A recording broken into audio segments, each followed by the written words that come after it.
ఏదైతే విమాన ప్రమాదంలో లోపల నుండి బతికి బయటపడ్డటువంటిది ఒక్క రమేష్ విశ్వాస్ అనే వ్యక్తి.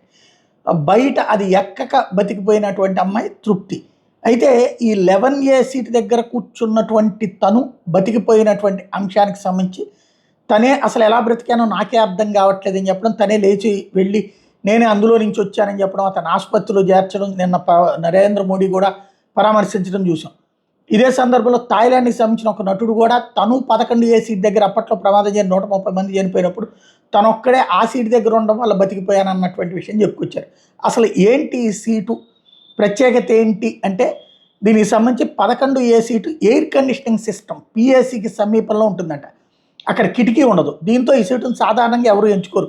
ముఖ్యంగా 10 గంటలకు పైగా ప్రయాణించాల్సిన విదేశీ ప్రయాణాల్లో అయితే 11A సీటు తీసుకోవడానికి అస్సలు ఇష్టపడరు. యూరప్ దేశాల్లో అయితే ఈ సీటు మీద బోలెడు జోకులు కూడా ఉన్నాయట. ఈ సీటు ధర దాదాపుగా 1,00,000కి పైగా ఉంటుందంట. అయితే రమేష్ మాత్రం ఆ సీట్లోనే అడ్జస్ట్ అయి కూర్చున్నాడు.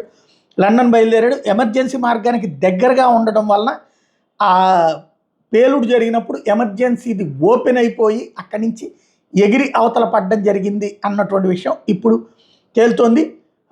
అదే సందర్భంలో దానివల్లనే బ్రతికి బయటపడ్డాడు. ఈవెన్ ఇంతకుముందు 3 సార్లు కూడా 11A సీట్ దగ్గర ప్రమాదాల్లో జరిగినప్పుడు 3 సార్లు కూడా థాయిలాండ్లోది కావచ్చు, ఇంకో చోట కావచ్చు, ఇంకో చోట కావచ్చు, ఆ సీట్ దగ్గర ఉన్న వాళ్ళే బతికిపోయారు.